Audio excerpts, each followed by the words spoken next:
Hey, what's up, everybody? It's your girl, Dr. Rhonda M. Lawson, and I am back with a new episode of the Horizons Author Lounge.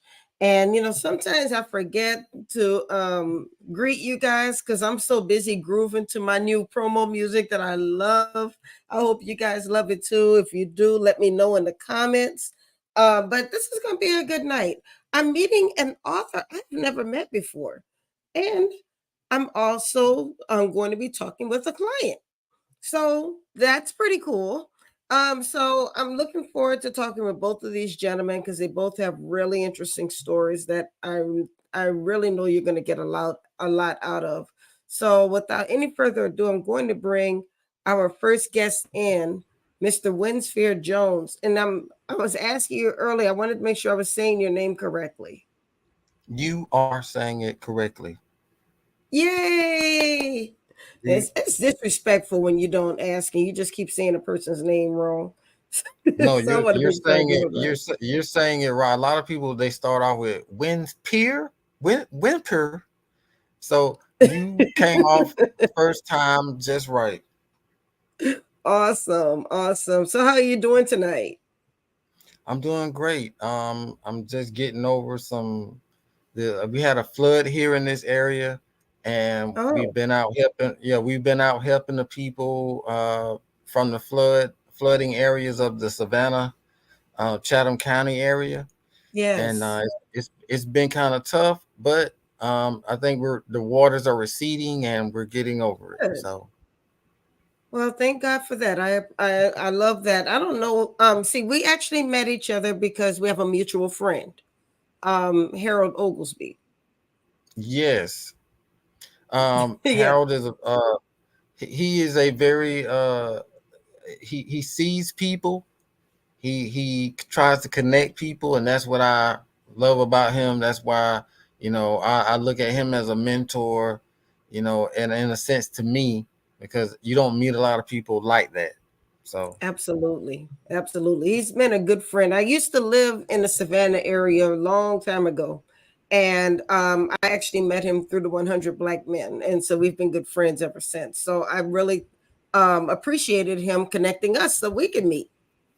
well, I've been working with the 100 Black Men for the last maybe 3 or 4 years now, and it's been a great opportunity to just do things with them and try to help their organization with reaching out to kids in the community. And Yes. it's been a mutual and benefactory situation. Wonderful. So you're a member? I'm not a member. Of Oh, course, that you're a hasn't stopped supporter. him from trying to pull me in, but um, I I do just as much as a member would do, and I just try to do what people in the community should be doing anyway. So Absolutely. Absolutely. So now you are an author, but I believe you're also doing some other things like acting, producing. yes, I've been a playwright. I've been writing plays for about maybe 25 years now. So I started when I was in college. I went to Valdosta State University, and Okay. which used to be a women's college, and then they became well they got to the point where men and women went, and then it got to a point where African Americans were going. So I came in kind of like at the moment when the black people start going, and and through that experience, I tell you, you'll never learn more about the world when you go to a school where maybe you shouldn't have been, but you're there now, and Mm, you begin to see the world outside of the little small town that you were born in, and people will treat you accordingly to the way the world really is, and amen. is where and I would say for me, college is where I kind of learned who I was going to be in the world. And when I began writing plays, it was more of a purging of emotions and feelings and things that had happened to me in my whole life, and I just kind of start putting them together in words. Because originally I was supposed to go to college to be an artist, um, Hmm. and do paintings and drawings, and but I ended up focusing more on history and writing and um, philosophy, and I I really was got caught just up in. about to say, I was just going to Yeah, say that you're still an artist, except now words are your paintbrush. right, right. It was easier to.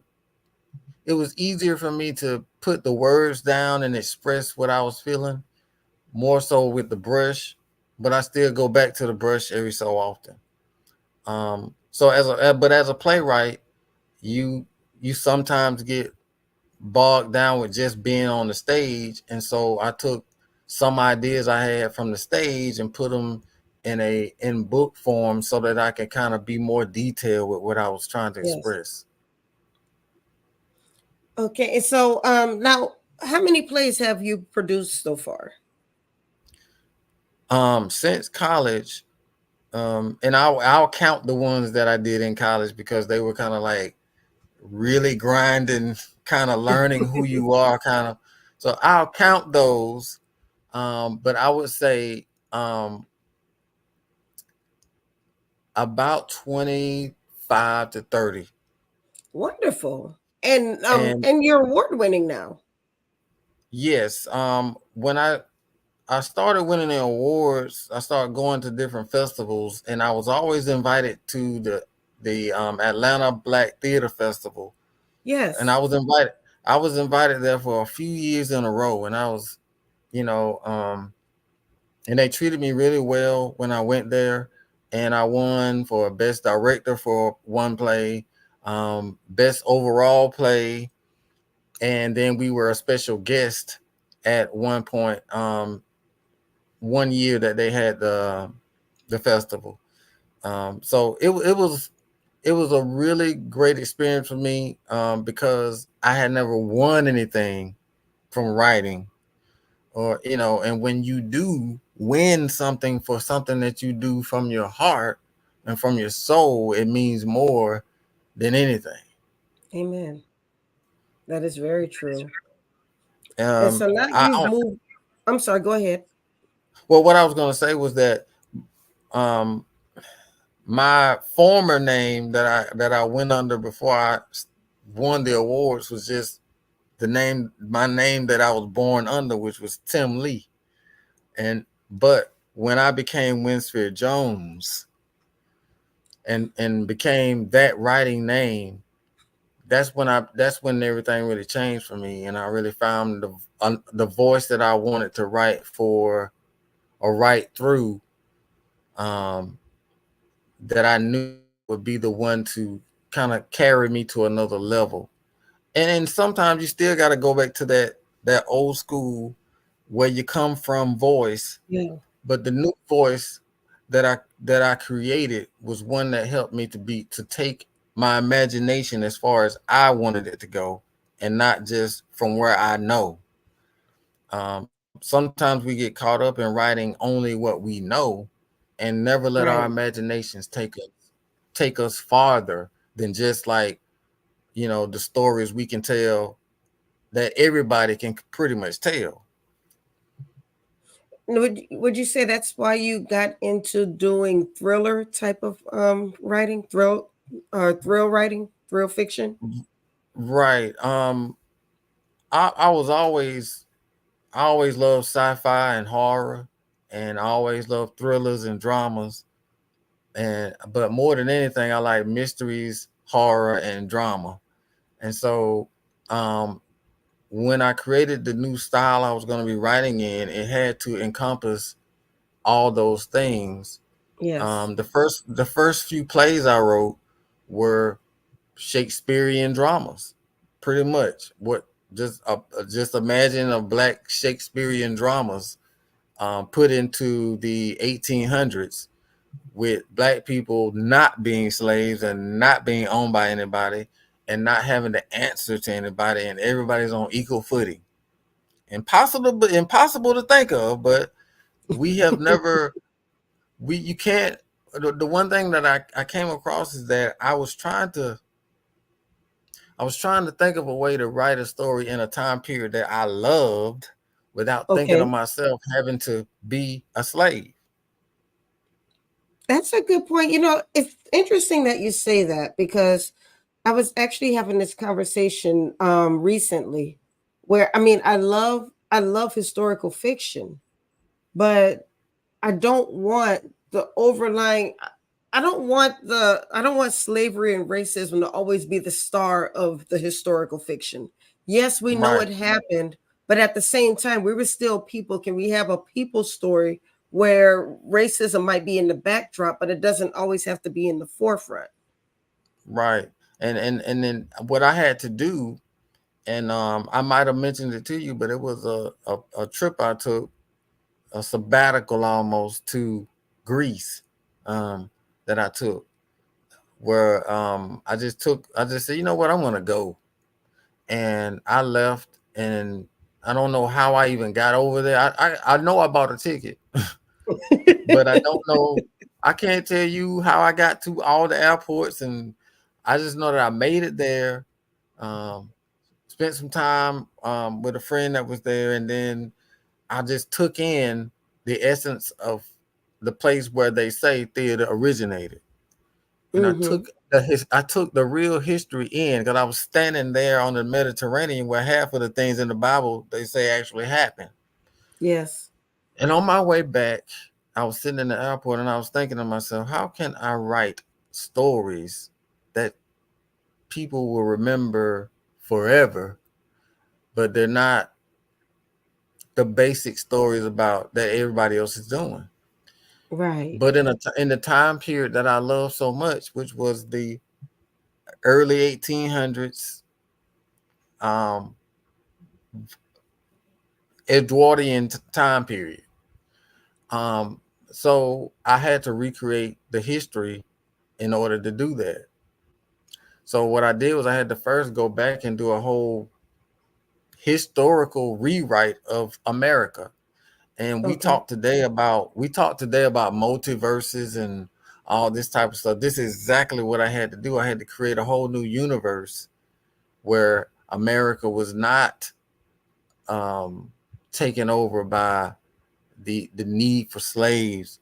That the slaves did revolt, they did win, they did fight back, and now Yeah. we still have ties with England, but now we're businessmen with this thing now. We're Yeah. not, Okay. and so in that recreation of America, you had now you have an opportunity to have everybody start off on the same footing, and I could write my characters in this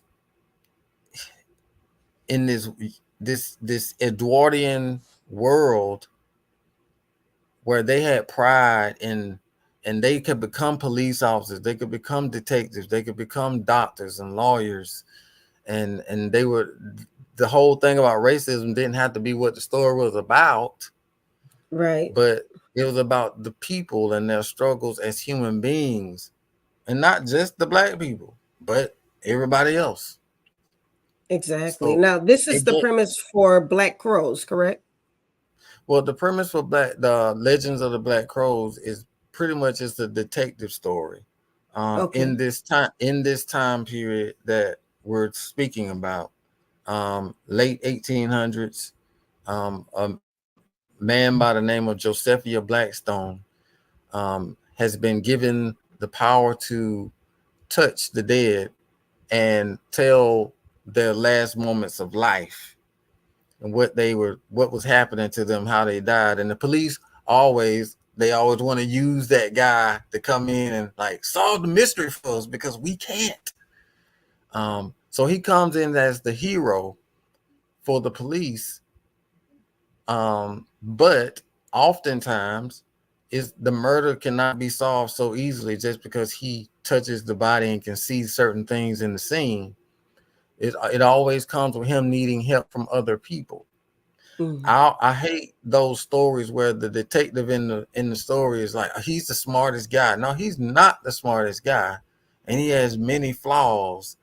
Um, because even though he sees and feels what other people cannot, he still needs the help of all the other people in his life in order to solve some of these heinous crimes.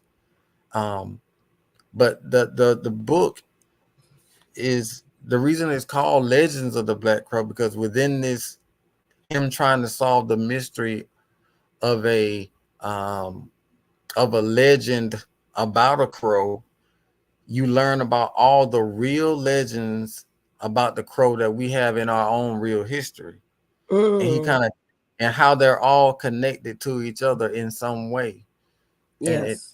because if you go and look up anything about a crow, there's in every culture there's going to be a different meaning to what the black crow is, and he dances around finding out all those different legends in order to solve the mystery within the book.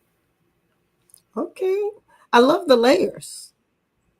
It's a lot going on. It's I had to cut chapters out because I was doing too much. Like sometimes when you're writing, you can do too much. And This now is when I go true. back, I'm like, I should have kept that chapter in there because that kind of told more about the hard Well, part about a book. Like, maybe now you do a maybe you do a part 2 or you do a 1.5. well, it actually, this book is kind of like the, you know how you have that next to the last book. This is the next to the last book, but because at the end of this book, it will go back to when he first started, Okay. and it goes back to when he first began, Like a and prequel. we'll come all the way back to this book again, because he needs to find out the real mystery that he can never solve is who killed his wife, Mhm. and he never solved that murder, um, and that's the one that keeps him unstable. Wow. A lot So going on. So go no, go ahead. ahead. No, Well, I I was was gonna say just that going to say where this book can be where the book can be purchased. you can purchase it on Amazon.com. That's where it is right now. Um, Mhm. and it's doing pretty good. It's, when you're self-publishing, you have to take that chance and roll the dice on your work. If you don't, nobody else will. We would all like for somebody to come to us and say, "Here's $100,000 payout. Get started on your new book." But what we really need, and what we honestly need, is more opportunities to put our stuff out there. And if you got to do it yourself, you got to do it yourself Mhm. until that opportunity comes when you get published by another a group. And it's okay to take that. It's okay to No, take that. it is Take it. okay. It's okay to do it yourself. But I'll say the key is to do it professionally. So Right. that way nobody can ever distinguish your book from a traditionally published book. You know, Exactly. it'll still be well written, it'll still be well presented. And it seems like that's what you've done with this book. Well, I try my best to make sure that, as a self-publishing, a person who's self-published, I, I I try my best, and you can always do better. You're always going to flip through your work and go, I can do that. I can change that. I can say this different. I can do that. You're going to Mhm. always want to change. Your book is always evolving in your mind, but sometimes you got to let it go and move on to the next project and just do better the next time as well. Learn from your mistakes of your first and keep going, because they do it in other places. They do it too. It's not just for all the people who are watching. It's not just you. It happens to everybody, even Stephen King. Okay. This is true. This is true. But but like you said, you just keep doing better. Always improve. The next book should be better than the last book, and Right. the It and the definitely book it after definitely that will won't be be as better than the long. next. Right. It definitely won't be 400 pages. I put it definitely won't be as long, because I realize that people have a short attention span in this day and time. And True. when you're world building in a book, you have to talk about why is the Statue of Liberty not the Statue of Liberty that I already know? Well, it's because the original Statue of Liberty was supposed to be a black woman breaking her chain. So now I have to explain that to you. And I have to tell you why we're not using that representation in this universe. Um, when you're redoing Central Park and you call it something else, and you have all these other stories about, because everything is a story in the story, especially How when long your did it take world you to building. do the research for this book? Because it sounds like there are a lot of historical lessons in this book.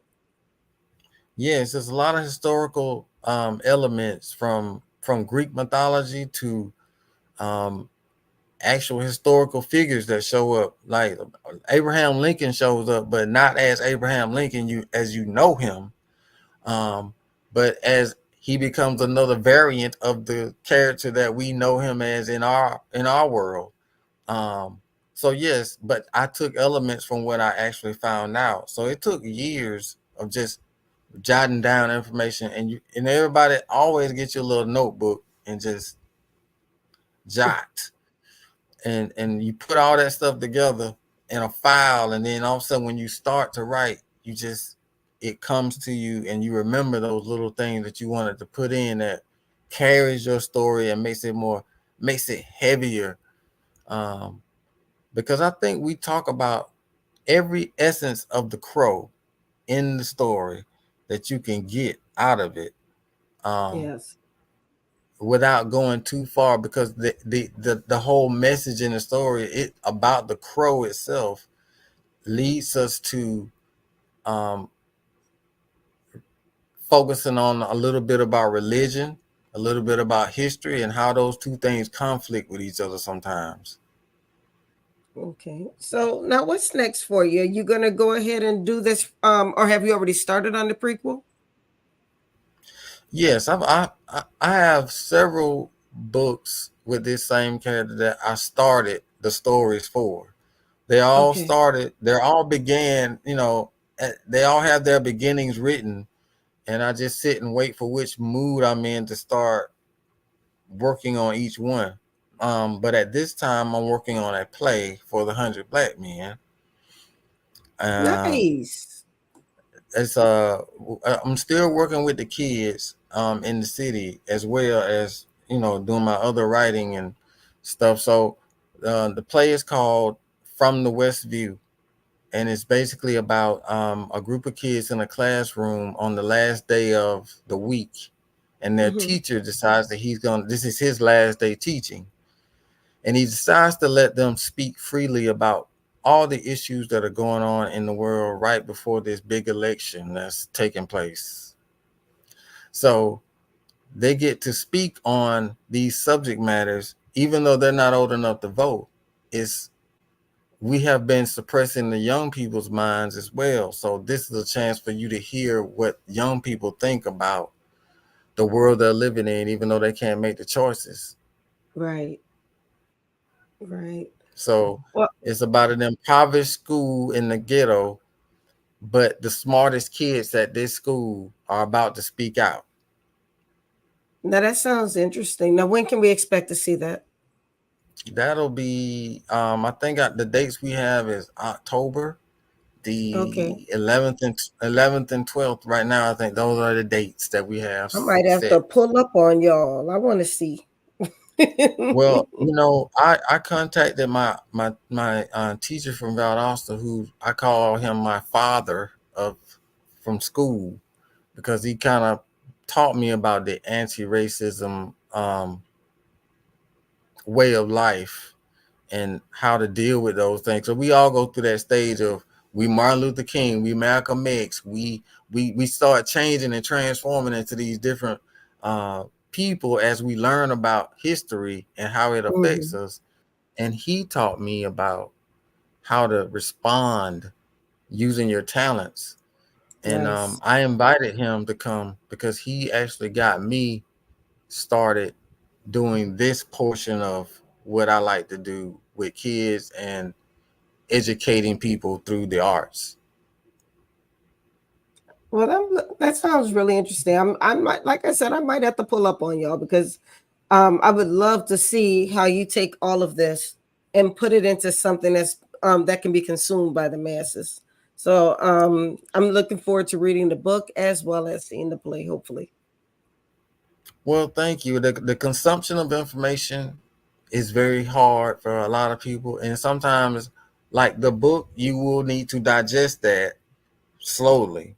But the Mm-hmm. play, sometimes you have to write it in a way that it's easier to swallow and easier to ingest, so that people can see it clearly.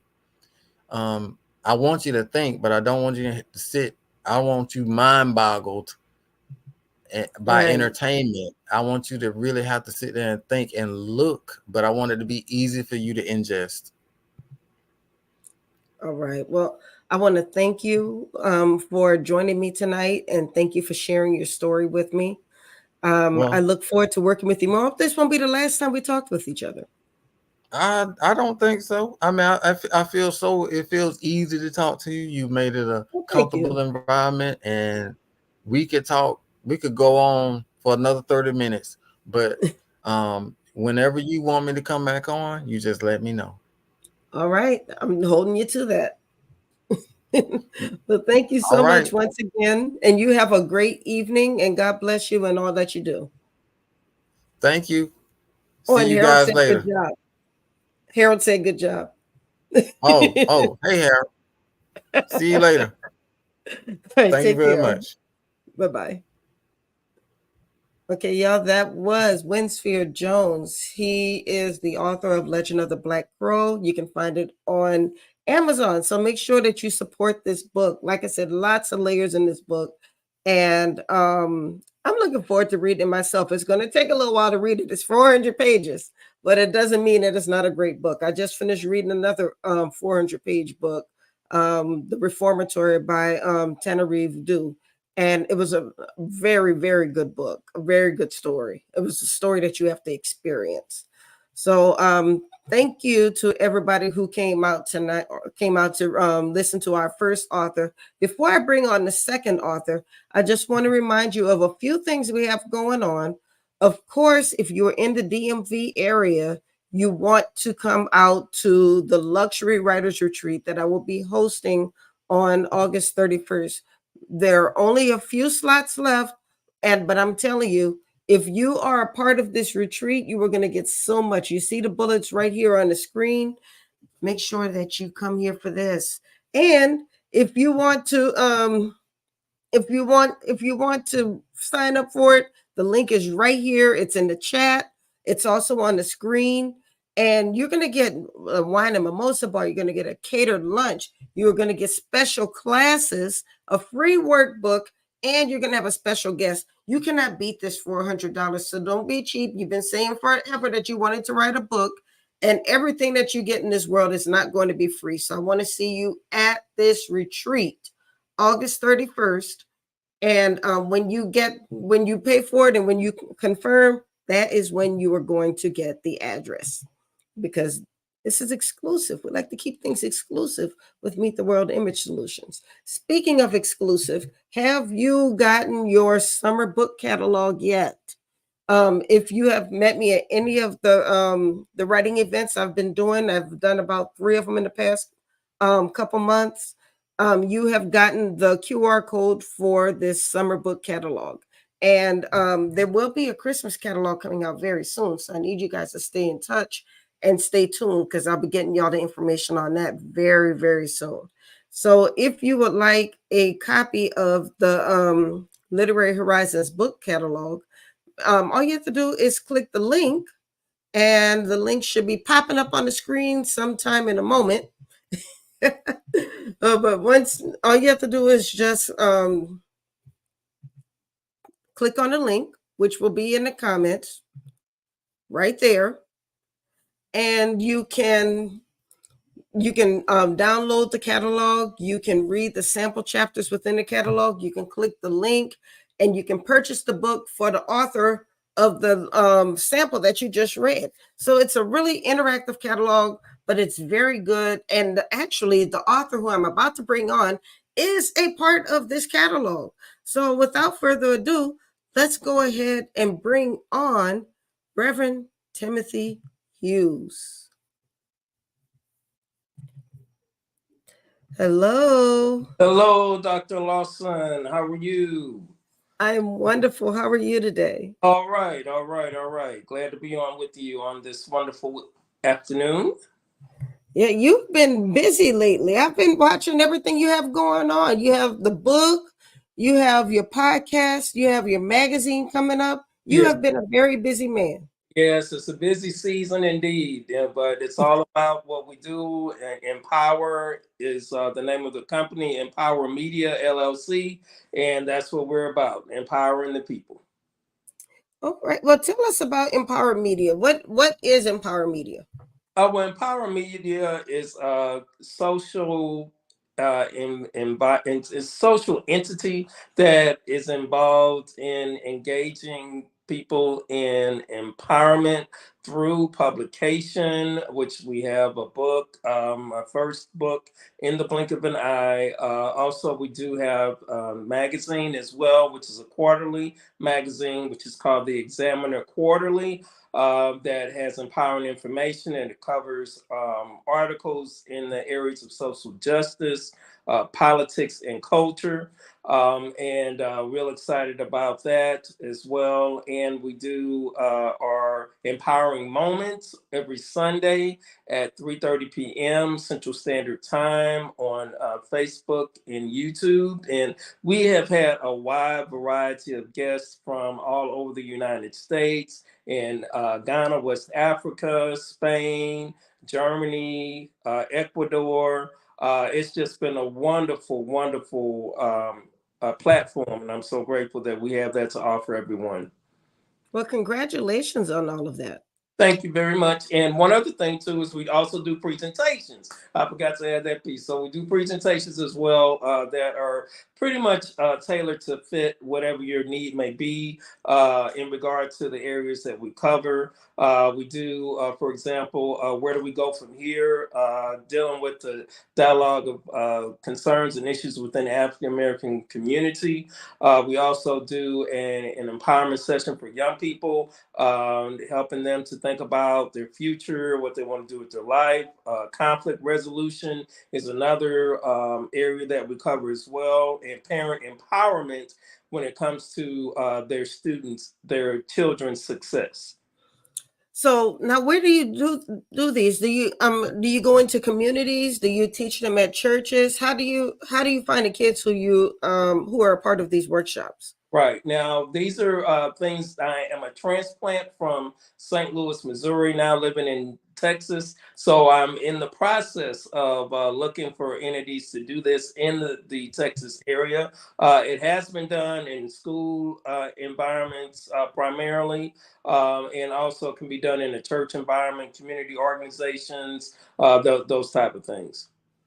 Okay, wonderful. So how does a person get more information Uh, about signing up for a workshop or maybe bringing you to their church or to their school? Okay, well, we have a website. You can go to our website, which is MPWR Media LLC1.com. So it's our name of the company, Empower Media LLC 1.com. You have to make sure you have the one after LLC for the website to come up. Okay, and we have that website on the screen right now. Awesome. MPWR Media LLC 1.com. Exactly. That's it. Okay. Now also when we go to this website, we can find a copy of your book. Yes, I do have the book is available in the blink of an eye. It's available through Amazon, or you can purchase it straight to through us as well. And it is a book. I don't know if you want me to go into it now Of or course. okay. All right. The name of the book is In the Blink of an Eye, and it's a true story of an experience I had taking my wife out February 14th, 2014, for Valentine's Day.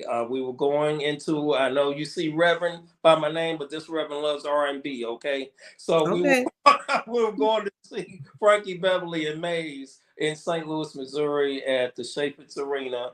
And unfortunately, I did not make it inside the arena because I have what the doctor calls a sudden death heart attack on the way in. So as you can Wow. see, I am talking to you now. So evidently something had happened.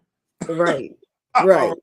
So what I did was did my best to capture what happened to me through the book that we have in the blink of an eye, and out of this true story about an out of this world experience for sure. Wow. So when did you realize that I need to write about this? Somebody needs to hear this story. When I was in the hospital and the doctor, every time the cardiologist came to my room, he said I should be brain dead or dead. Wow. God saw fit to bring me back. And he would bring the doctors in, nurses in, people were coming by and saying, "Are you the miracle patient? Are you the miracle patient?" And I'm like, "Well, I guess I am," you know. Uh, yeah, so really pretty much immediately. And then the church that we are from, Hopewell Missionary Baptist Church, where Pastor Donna Ray McNeil is the pastor in St. Louis. We were at a missions prayer breakfast, and I shared the story, and they were like, I was saying, I don't want to keep telling the story, because people are gonna get tired of me telling, what happened, da, da, da. And they were like, no, no, no, you need to keep telling that story. You need to keep telling. Yes.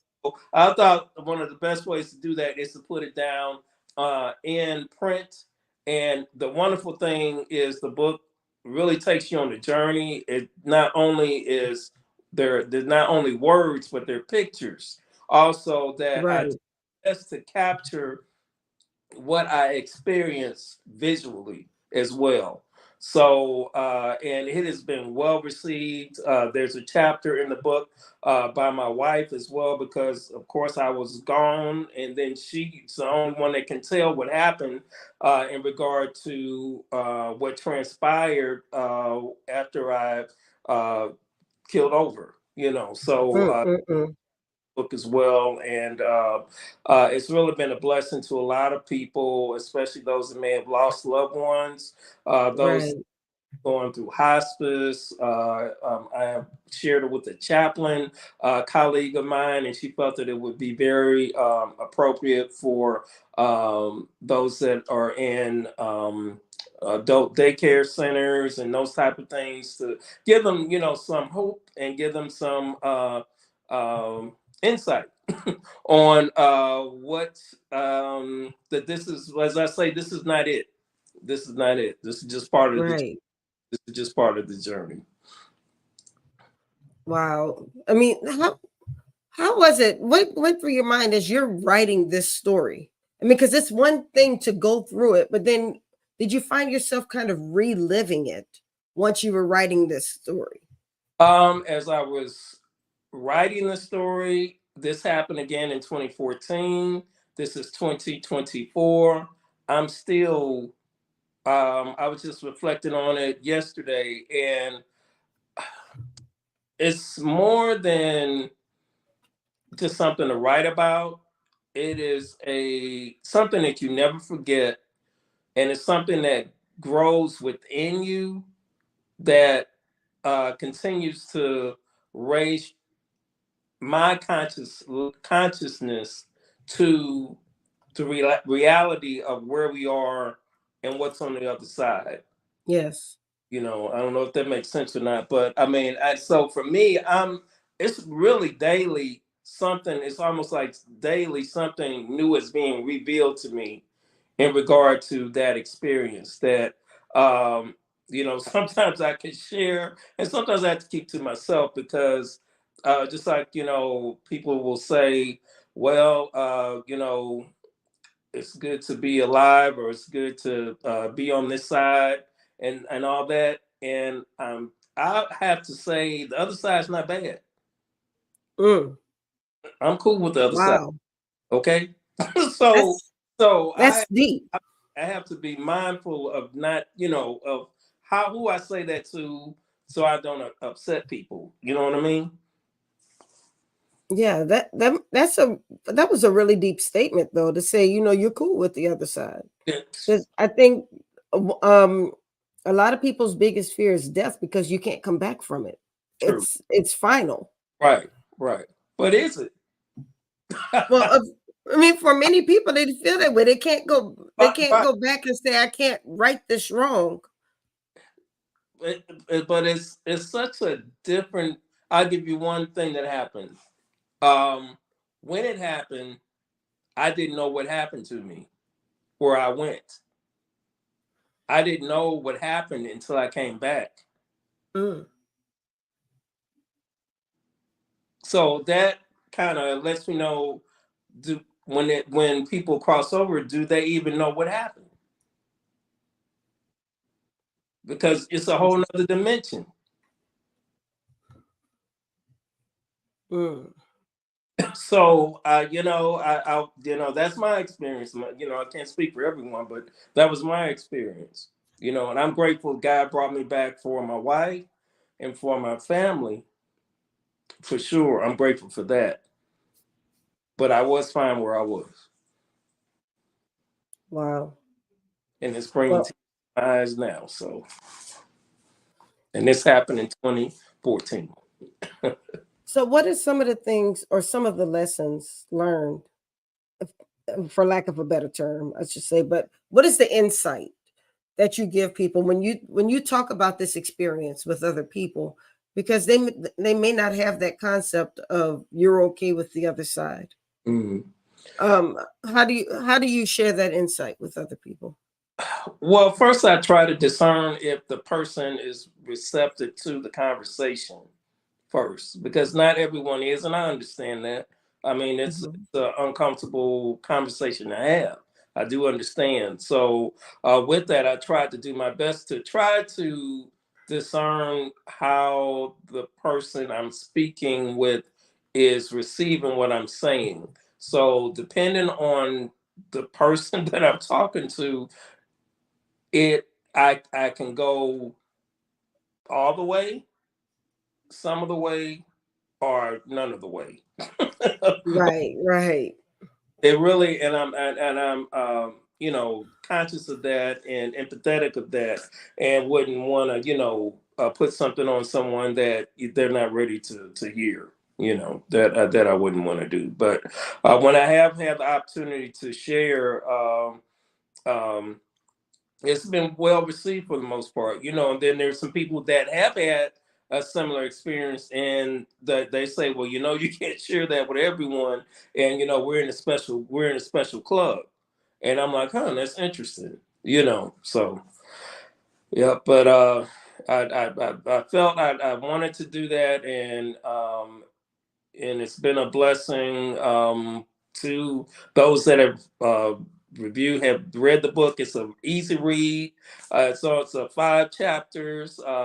Folks have written and stated and given testimony to when they pick it up. They can't put it down till they get to the end of the book, because it really grabs them. And I have been blessed to share the book with people that I know who have lost loved ones, children, brothers and sisters, my cousins. So I try to share the book with folk that I know that may be really going through that time, Right, free for sure. right. And that's the book cover behind you, correct? Yes, it is. Yes, it is. I've got it right here in the blink of an eye. Yes, indeed. Mm. Yes, indeed. Well, we do have a question from the audience, from Elisa. She's asking if she can get an autographed copy. She says she had this experience this year. Awesome. Yes, she may. Yes, she may. Indeed. Indeed. Definitely. If she goes to the website and goes to the contact page, and she can go there. Definitely leave her address and all the information there, and that would be awesome. Okay, and here's the website right here, for anybody who may have missed it. Yeah, I think sharing your story like this is very encouraging for people who have gone through similar experiences, or for people who wonder what it's like on the other side, so to speak. Yeah, it's interesting because there has been some pushback also. I Really yes, there has been some pushback from folk that I was really surprised the pushback would come from, and interesting. they are men of the gospel. I can I can see how some people might push back. Does it seem like it conflicts with something that they're preaching or a doctrine that they might have? I could see that being a possibility, for sure. I've reflected on that and feel that that could be definitely a possibility. And I deal with some scripture in the last chapter of the book, which is called Clarity. There is the belief that that when we pass, we don't go to heaven. We have to wait for the trumpet to sound and Right, right, Christ will rise. I'm of the mind that to be absent from the body is to be present with the Lord. That's my not only belief but my experience. Although I did not see Jesus, where I went, I call is the Fellowship Hall of Heaven, where I saw people. There was one person I knew for sure that was a family member from when I was a little boy. hmm I saw a whole host of people coming my direction that you felt that family tie to that I hadn't met before. And it just kept coming and coming and coming and coming, you know. So yeah, so that was part of what I experienced for sure.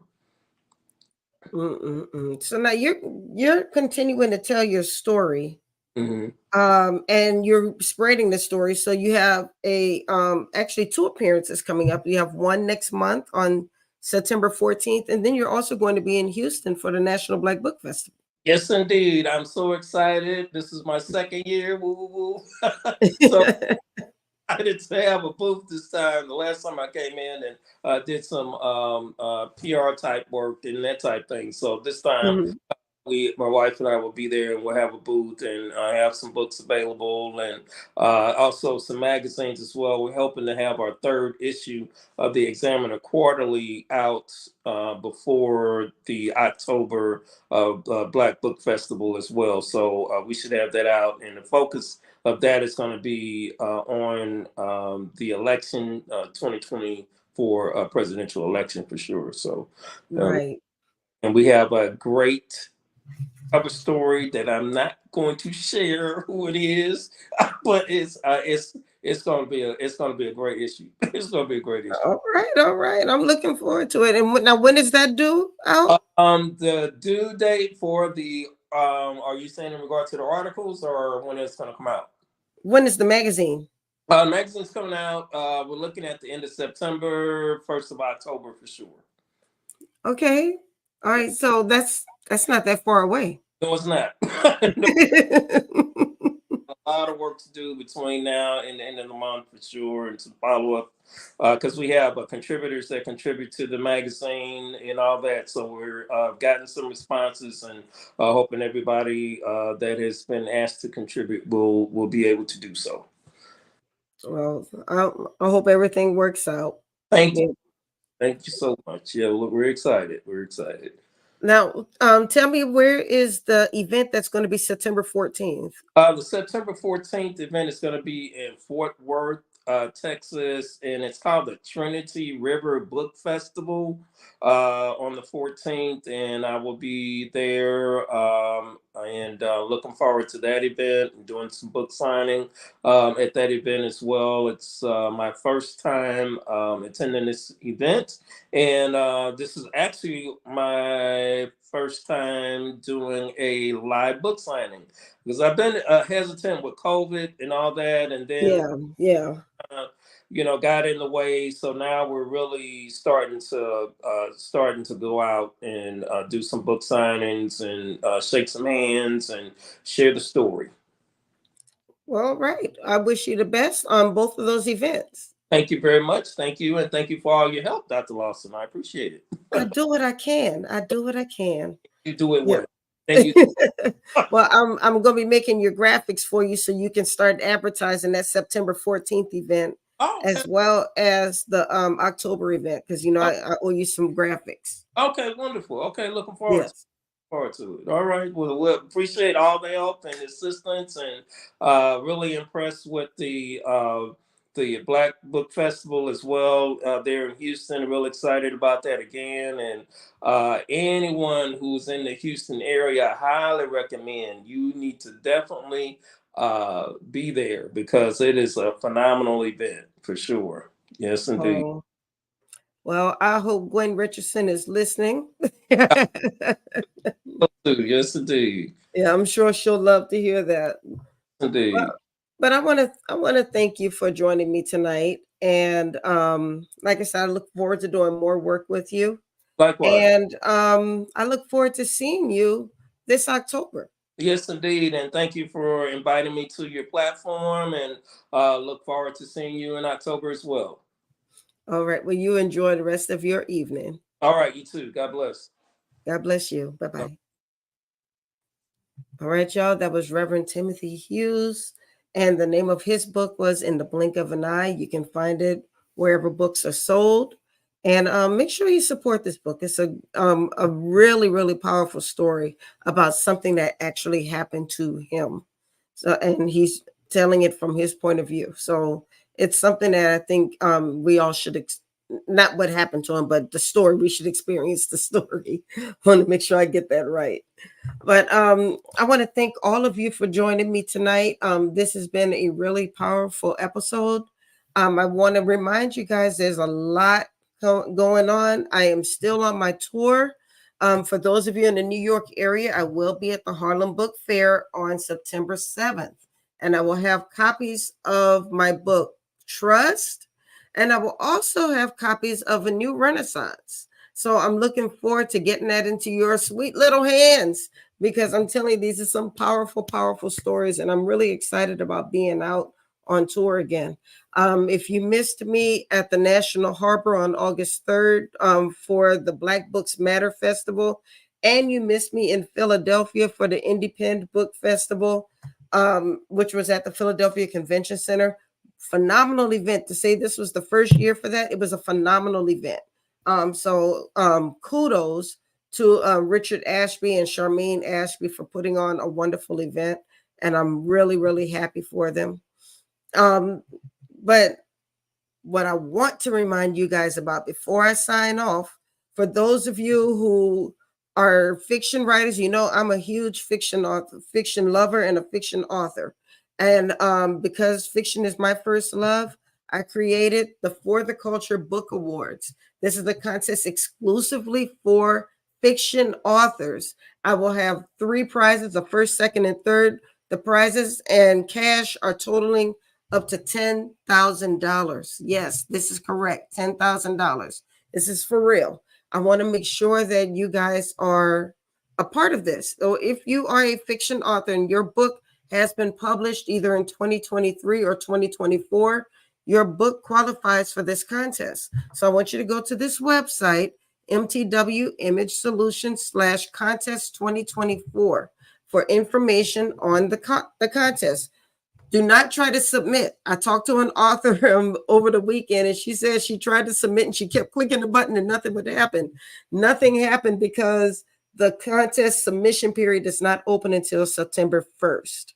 So I want you guys to be a part of it. And if you have questions about it, I will be doing a live Q&A pretty soon. I'll be announcing it in the next few days. You can join me for the live event where I will answer your questions live on the air for anybody who has questions about this contest, because this is a new contest. But it's a very legit contest, and I'm doing this because I want to support you.